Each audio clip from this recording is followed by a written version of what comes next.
And hello again, everyone. Welcome to another edition of 7 Days to Sunday, sponsored by FanDuel. Of course, as we recap that Bills' wild comeback on Sunday, 39-34 over the Cincinnati Bengals, and look ahead to the rematch against the New England Patriots for the top spot in the AFC East. I'm Zig Fracassi from SiriusXM NFL Radio and SiriusXM Sports.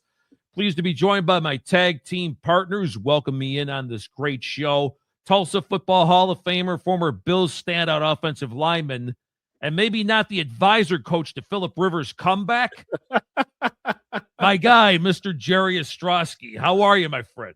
I'm doing great. I don't know what's the mood around the SiriusXM NFL studios, talking to some of the guys about Rivers coming back. Have you had a chance to visit with any of them yet? I mean, this is insanity, but I get it. Once it's in your blood, you got opportunity to go back. It's hard not to do it. Yeah, absolutely. And again, maybe people aren't aware, the 8-time Pro Bowl quarterback Philip Rivers coming out of a 5-year hiatus to at the least be the backup quarterback for the Colts and maybe winds up starting if Riley Leonard has to not play because of injury. And that's just a bad situation too, how they've folded like a cheap suit, and especially the year Daniel Jones was having. But you know what? Him and Steichen, Rivers and Steichen here, Jerry, are very close friends. In fact, it's the same offense Phillips run for years. So, right. Maybe we better not see him at age 44, but at least it's a good security blanket. I think the funniest thing, Zig, is that, Rivers actually coaches his son's high school team, and this is the offense they run on the high school team. And they've talked about that him and Steichen have been talking on the phone and breaking it down. So I don't know, but yeah, that we could do a whole nother 30-minute show on that or whatever, probably 2-hour show on that. But obviously we want to get into the Bills, 39-34 victory over the Bengals. And we'll also get into this Patriots game coming up. Huge game for both teams. I mean, you want to talk about momentum. New England wins. They lock up the AFC East. The Bills get the win. They still are alive to get that 6th AFC East title in a row and try to get momentum heading into the playoffs. As we know, this is a very, very strong performing December football team. So, lots to talk about. By the way, Joe Ferguson or Jim Kelly are not coming out of retirement, so don't worry about that. Somebody asked me the other day, Zig, they're like, you coming back? And I sent him a picture of cows in a pasture. I'm like, nope, not me. God. Well, speaking of comebacks, I mean, you talk about a game on Sunday where Cincinnati was just murdering him on 3rd down. And, the Bengals had total control of this game. But I thought maybe the fact that they were not able to convert on a 3rd down late in the half maybe started to stem the tide a little bit. And then sure enough, the Bills got the early touchdown in the 3rd quarter, closed the gap to 3, but then the Bengals would score right back. But then, Jerry, my gosh, what a turn of events. You have the big 40-yard run by Josh. You've got the 63-yard pick 6 by Christian Benford, who again is becoming the thief of all thieves that you would love. And then right after that, another Burrow interception, tip ball, Epinesa comes down. That gets cashed in. 3 touchdowns in about 4.5 minutes. Dude, my head was spinning watching it. I'm sure yours was too. Definitely. I think the most important, or I should say the most impressive thing, Zig, was you got a team that puts up 416 yards of offense, the other 338 in really horrible conditions and just a trashy snow field and, people slipping all over the place, really having to watch their footing. So the fact that both of these offenses performed the way they did in that weather was pretty amazing. But yeah, I mean, you talked about it, 21 straight points in 4 minutes. Just, it's funny when you play these tight games like this, it comes down to a couple plays. We talked about it all the time. I mean, it's something players talk about. And I had an old coach that used to tell us that you play all these plays in a game, and the game comes down to 7 plays is about what it comes down to. And, Burrow, as well as he played, the 2 huge mistakes. And really, I say 2 huge mistakes. The first one was a mistake, but it was also a very, very good play. The second one was just luck. I mean, how can you predict the batted ball that's going to fall into Epinesa's hands? And what's funny, Zig, is the snow and the fact that the defensive ends couldn't really bend the corner is what allowed Epinesa to retrace on that and be able to catch the ball. So, yeah, two highly confident quarterbacks that are, two of the best in the league. And I still think Joe Burrow is the best passing game operational quarterback in the NFL as far as, the way he operates the passing game, his efficiency, his pinpoint accuracy, his timing, his anticipation.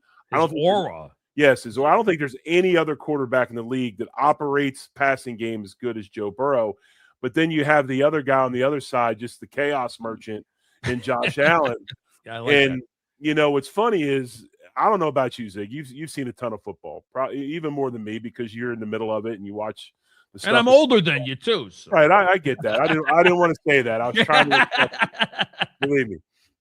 But that throw that Josh made on the Bills sideline to Shakir might have been it's probably top 3 throw for me that I've seen in football.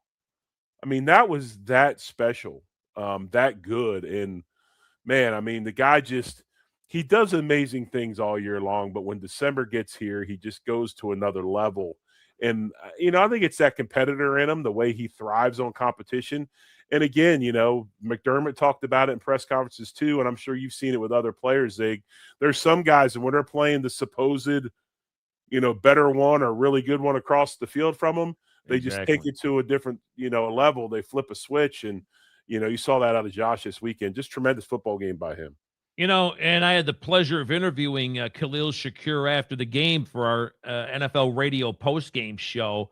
And, the fact that Josh was on the scramble to the right, then has the presence to make, and I think a lot of people call this, Jerry, a Madden throw. And I said to Khalil, I'm like, my gosh, I mean, how the hell did that ball get in there?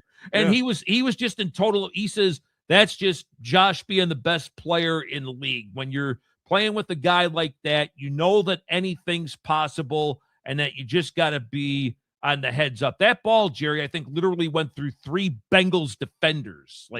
You couldn't have threaded a piece of thread into, a thing if you're going to be sewing, for goodness sakes, anything better than that. So that's just Josh Allen being Madden-like. And again, that's why he's as special as he is. So again, that was a huge part of that game. The Bills winning 39-34 as we continue with 7 days to Sunday, sponsored by FanDuel, Jerry Ostroski and Zig Fracassi. And, I know you wanted to get into this a little bit more, but Christian Benford, some people, Jerry, I mean, he's not Deion Sanders. Maybe he's not Mel Blount or Night Train Lane or a guy of that magnitude.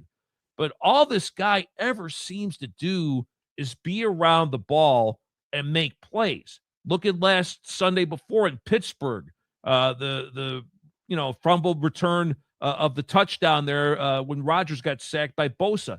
Then he has an interception that creates a Bills touchdown. This week, Jerry, another pick 6. And it was interesting to read some of the comments from Jamar Chase. And I think the word he used was handsy. Yes. And I don't interpret it that mean that, Benford was grabbing Chase on every single play. But he's physical. He's able to get into the grill, if you will, of these guys. And you know what? For as brilliant as Jamar Chase was, he was kind of a non-factor last Sunday because of Christian Benford. Without a doubt, you hold Jamar Chase to 5 catches and 44 yards, no touchdowns. I mean, 8 targets. That's a world-class performance. And, one thing the Bills are starting to do that they haven't done in the past, they're not playing field and boundary corner really, or those types of things. They're actually letting some of their corners travel with receivers. And Benford had that task of holding Jamar Chase this past game. They played a ton of too high man underneath. They knew they were going to have to play man because of the lack of the pass rush and having the blitz and bring pressure on Burrow to try to get home. But, you talk about it just, at the beginning of the year, not quite performing up to the level that we thought, but over the last 5 to 6 weeks has been tremendous. 2 back-to-back AFC Defensive Player of the Weeks awards. You talked about the 63-yarder, back-to-back games with defensive scores. He had the scoop and score against Pittsburgh. He is a difference maker. You talked about it. He might not be that world-class burner, right? But he's really learned how to play the cornerback position to his abilities as far as being able to carry routes and things like that. He's probably not elite at the top end of routes, but he's obviously, by Jamar Chase's comments, learned how to play physical at the line of scrimmage, slow up guys on their release, and be able to hold them up that way. So, this is just a tremendous player. And I think I will say this, and I truly believe this. I know some others have said it, but I really believe that Christian Benford's probably one of the most underrated and underthought of players in the league. Now, I know if you play against them, you don't feel that way. But as far as a national voice or a national level of, appreciation for a guy, they're always going to go to, Sauce Gardner and all these guys have these names. Stingley from Houston. Right, Stingley, but we're not going to talk about the late round pick from Villanova. But I'll tell you what, this is one of the top corners in the league, and he deserves that recognition. And just 2 huge weeks. And it's between that, there's been this metamorphosis in the defensive secondary for the Bills. And am I saying they're stopping everything? No, but since they brought in Jordan Poyer, you've got, Hairston back healthy. You've got, Benford playing at a level. You've got Cole Bishop. That defensive secondary is really starting to solidify. And I think, anyway, some of the passing successes of teams right now, it's not necessarily just terrible coverage. Some of it is how we play zone sometimes with that spot drop zone, but we've got to figure out a way to rush the passer. And that's just personnel, who's going to be available and who's not. And, there's rumblings that Joey Bosa will be back this week. We'll see. I don't hope they push him. I hope they let him rest up. I hope they let him get healthy. But if he can play, man, we need him. Of course, Jerry, Cincinnati's got Skyline Chili. New England and the Boston area's got, chowder, right. Clam chowder, and, of course, lobster rolls. But none of those compare with the Anchor Bar and the wings, do they? No, sir, they do not. The Anchor Bar, great segue, Zig. The Anchor Bar. Lobster rolls. In Hartford. Or chicken wings that were invented in 1964 by Frank and Teresa Bellissimo at the Anchor Bar.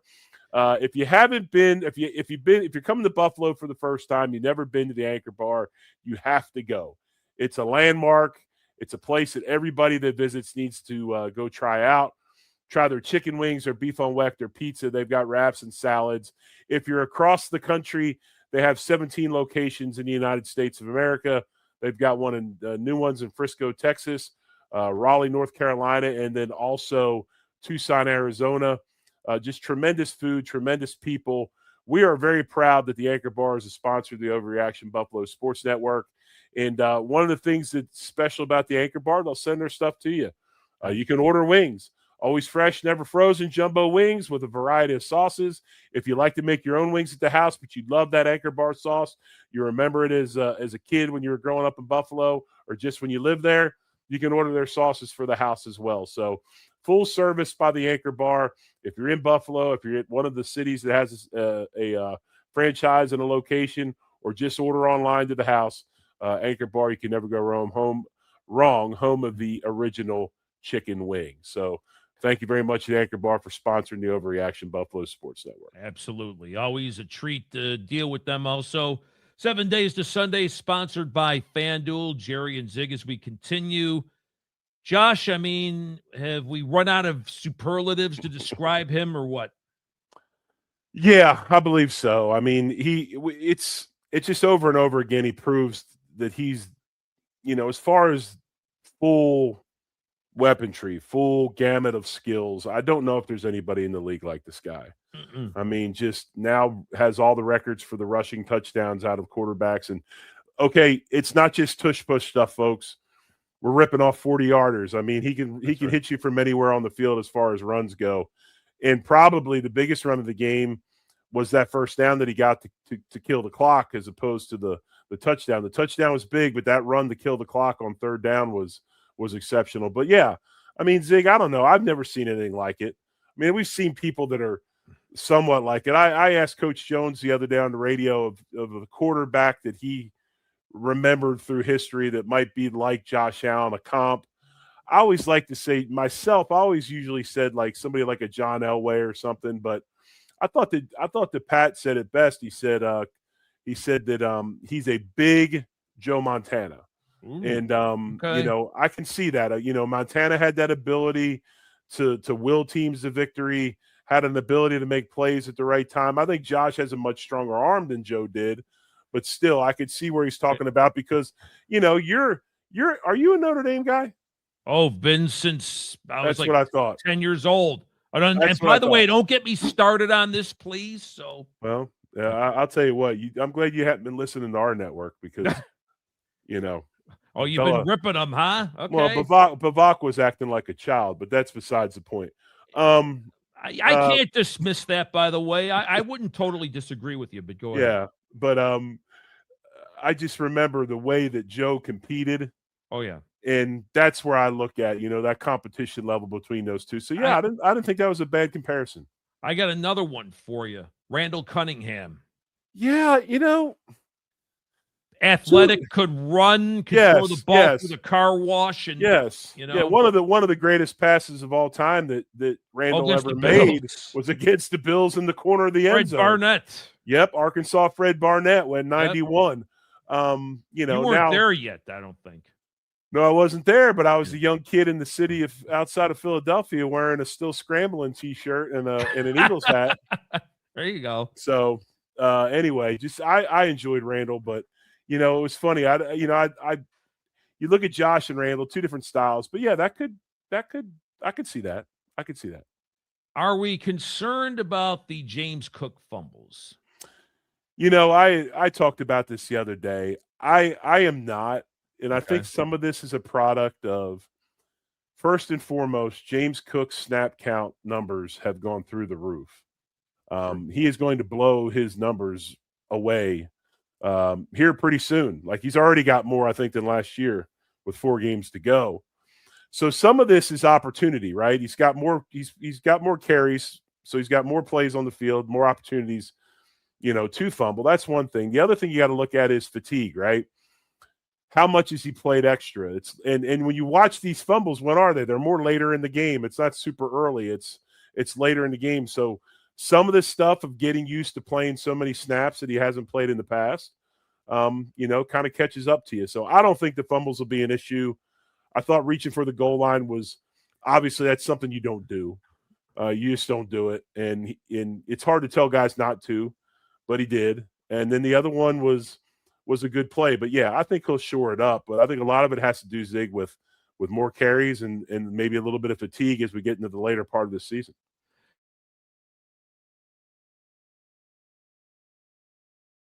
Effort play myself, but I could see where you know, you probably would err on the side of caution and just hold on to the ball. Well, this is a rematch this coming Sunday in Foxboro, week 5. New England wins it 23-20. I think the difference of the game, Jerry, was a Bills turnover that ultimately got cashed in to a Patriots touchdown.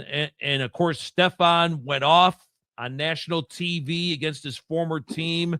And I think this was the game where not just you, not just me, our whole Overreaction Buffalo staff, but maybe the whole nation said, you know what? New England might be legit. And what, 10 wins in a row later? I would say the Patriots are legit. Without a doubt. And, you know, they've taken advantage of the things you take advantage of when you're a bad football team at some point in time.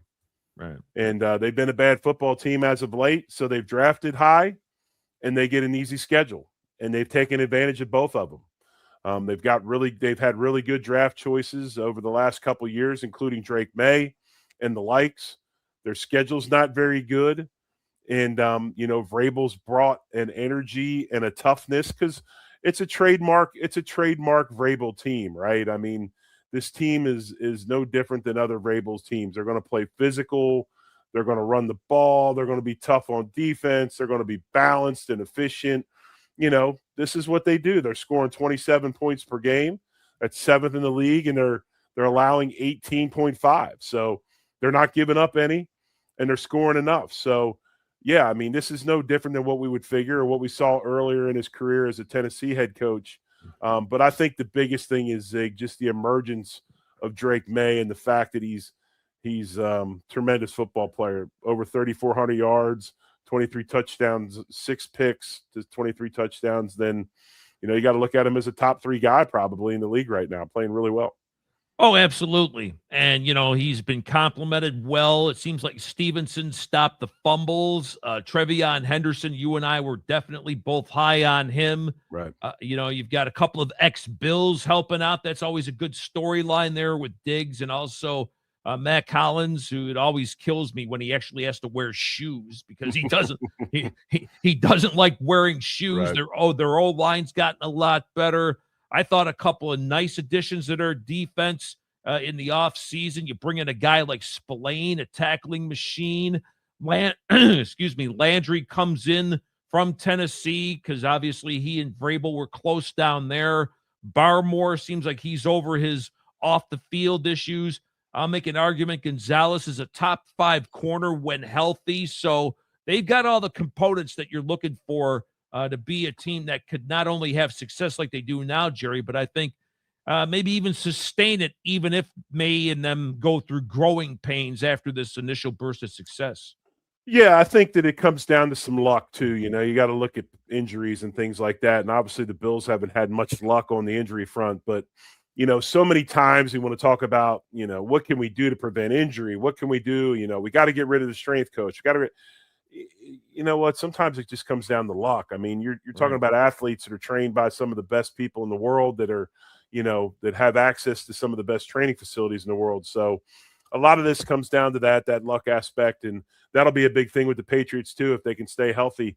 I know they lost Milton Williams. He won't be playing this week. Yeah, it's obviously, which is huge for them. Big run stopper inside. So, we talked about this thing all the time, and I thought New England set the trend for the rest of the league.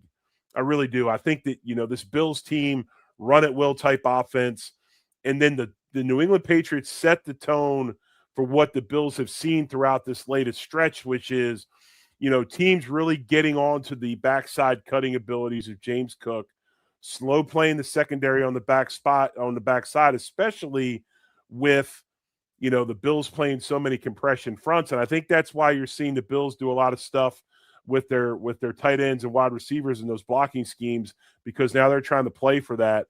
And then also New England really set the tone with a true game plan to limit Josh Allen's ability to get out of the pocket. So between those two things, they did a good job of slowing down that Bills offense enough to where they held them to 20 points. Now, obviously, you talked about it earlier. The turnover was huge. And we talk about how New England's, they're so great and everything else. But this game was 23-20. So it's not like it was some kind of boat race. No, like we've seen in some other things. So I'm really excited about this game. I really am. I think this is one of those types of games that falls right into the Bills, wheelhouse. They love to be the underdog. Josh loves to be doubted. Plus, Josh loves marquee matchups against other marquee quarterbacks, like we talked about earlier. He's got Drake May here, the young kid that everybody says is the new Josh Allen. So it should be a hell of a matchup.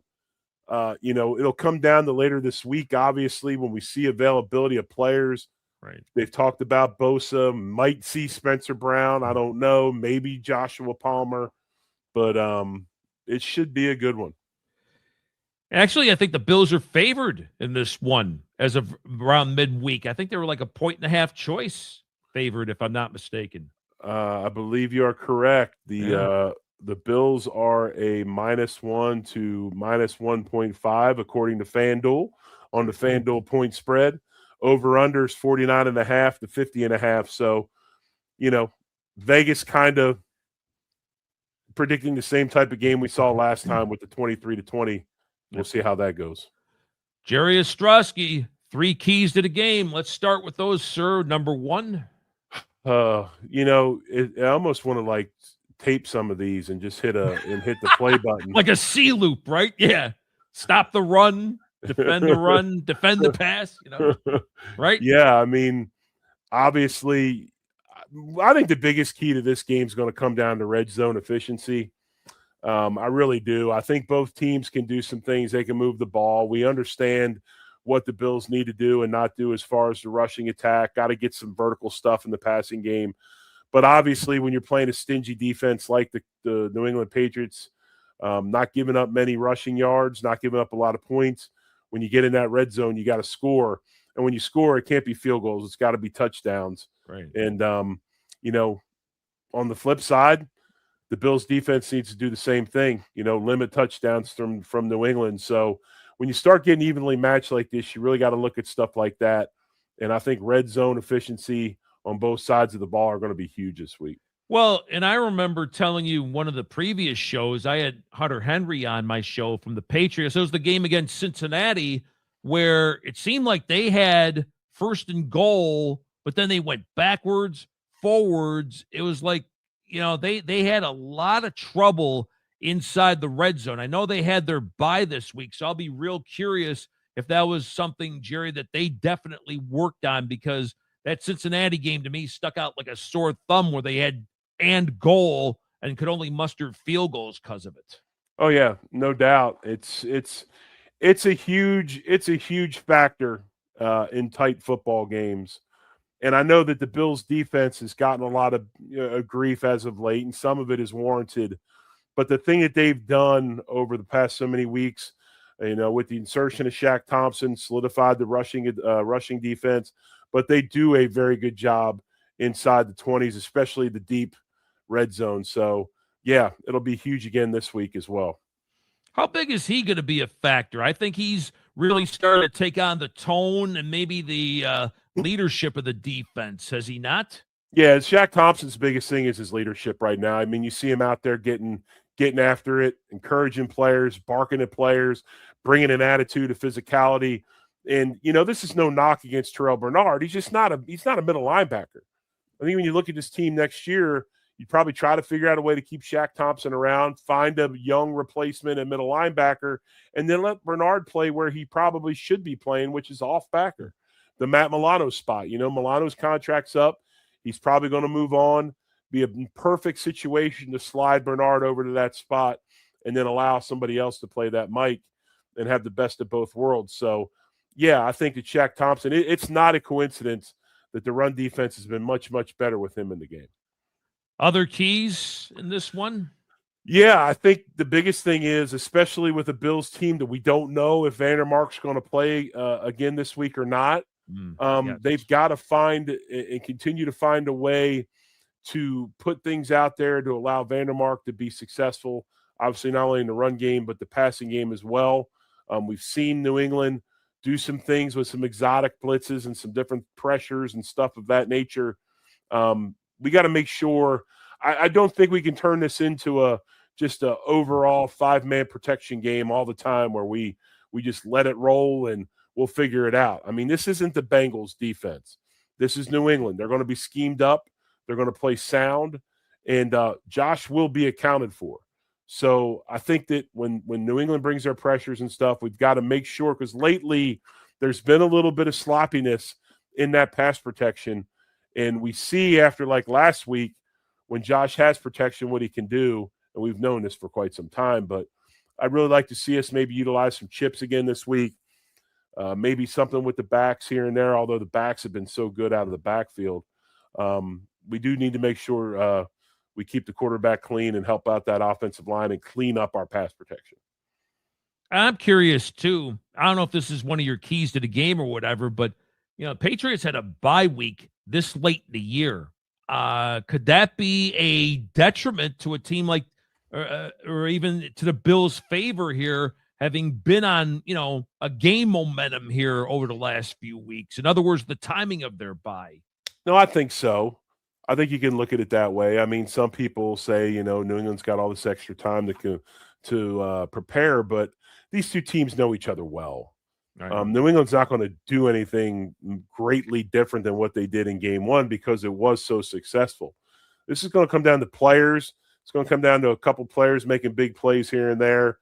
I don't think this bye week is much of a big deal game plan wise or whatever, as maybe it is for like, as far as physical health and things like that, maybe rekindling your energy. But I'll be honest with you, I think you're right to the extent, it's good sometimes, especially I think the Bills for sure. It's good sometimes to keep things rolling and keep playing, and you don't get too much downtime to where you get into that lull. So I don't look into that too much, especially with, the last matchup we had, Zig, Stephon Diggs had a huge day. Right. And then you had the onslaught of the fan base talking about Diggs. And I said it then. I said, this is classic Stephon Diggs. He's going to come out, he's going to play well, and then he'll fade off into the sunset. And the next time we see him maybe play well again will be when he plays the Bills again. And sure enough, he's kind of slid down the list as far as production. So we'll see what happens this week. But that's, it's typical Stephon Diggs. Any final keys? Yeah, I believe that the Bills have to, and we talked about a little bit earlier about pass protection. We talked about, some different things as far as the red zone goes and all of that. Right. I think that the running game of the Bills will take care of itself. My kind of third key to the game is this newer secondary that we've seen and the way that it's progressing, how does it now play against New England?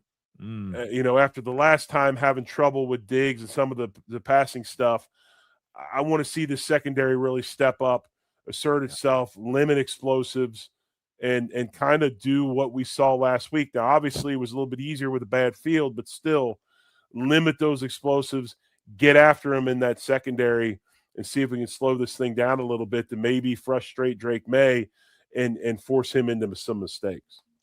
Final moments here of 7 days to Sunday, sponsored by FanDuel. Around the AFC East, obviously the Bills and the Patriots, going to be a huge clash up in Foxboro on Sunday. With the Dolphins, I mean, don't look now, but I mean, they've won 5 in a row here. They're getting closer to 500, still not mathematically eliminated from the playoffs. They took care of the Jets, and, you talk about a guy having a team's number here, Jerry. Tua 7-0 as a starter against the Jets, 8-0 in games that he's played. Miami, give them credit. And you got to think that maybe this surge maybe keeps Mike McDaniel around in 2026. I've got a lot of respect for Mike McDaniel and what he's done over the past so many weeks, because it's the way that the way the narrative was nationally across media and people, and the jokes and things aside of what they, where they put Mike McDaniel as a head football coach. They fire the GM, and the way this team's responded to him, the way this team's responded to the wake-up call of the firing of the GM, the way they're on a win streak. I've got a lot of respect for the guy, because he could have thrown in the towel, especially Absolutely. the team. He's kept them together, and I don't think there's going to be any doubt that he's the head coach at the start of the season next year. And we'll see how he restructures some things and everything. And I think a big part of that too, Zig, is I think ownership knows that he's the perfect coach for Tua.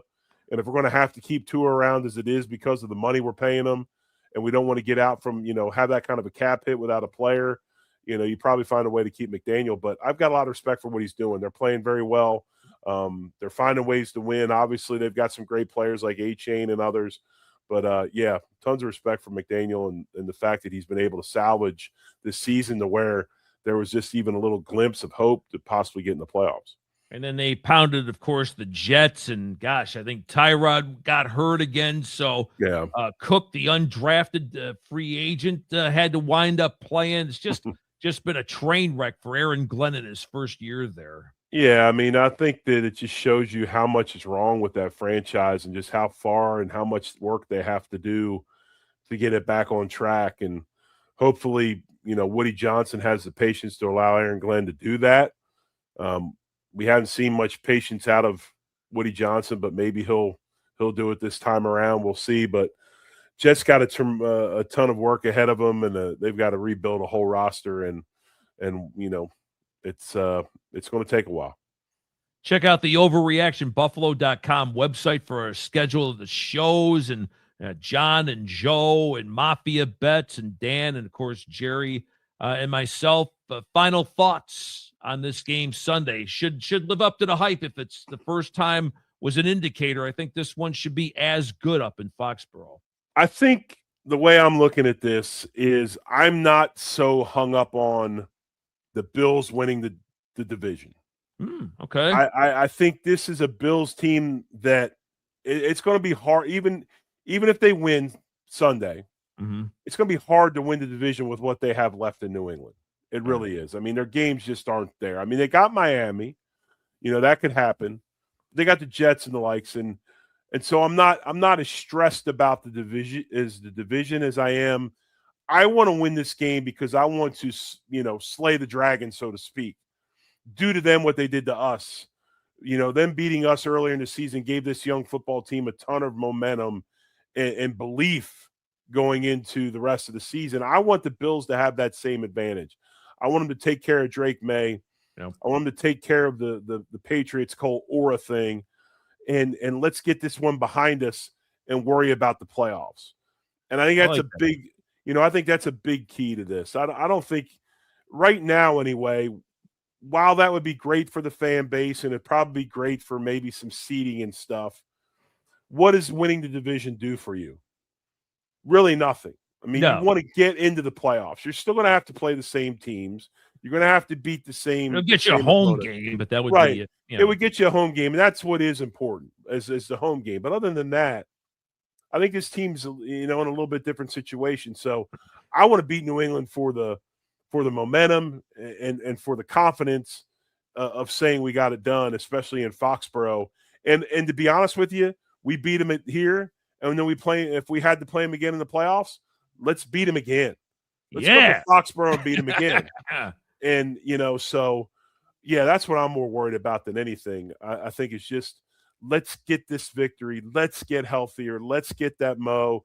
Let's be that December team that we know we are and have been for quite some time with Josh and get this thing rolling into the playoffs and go from there.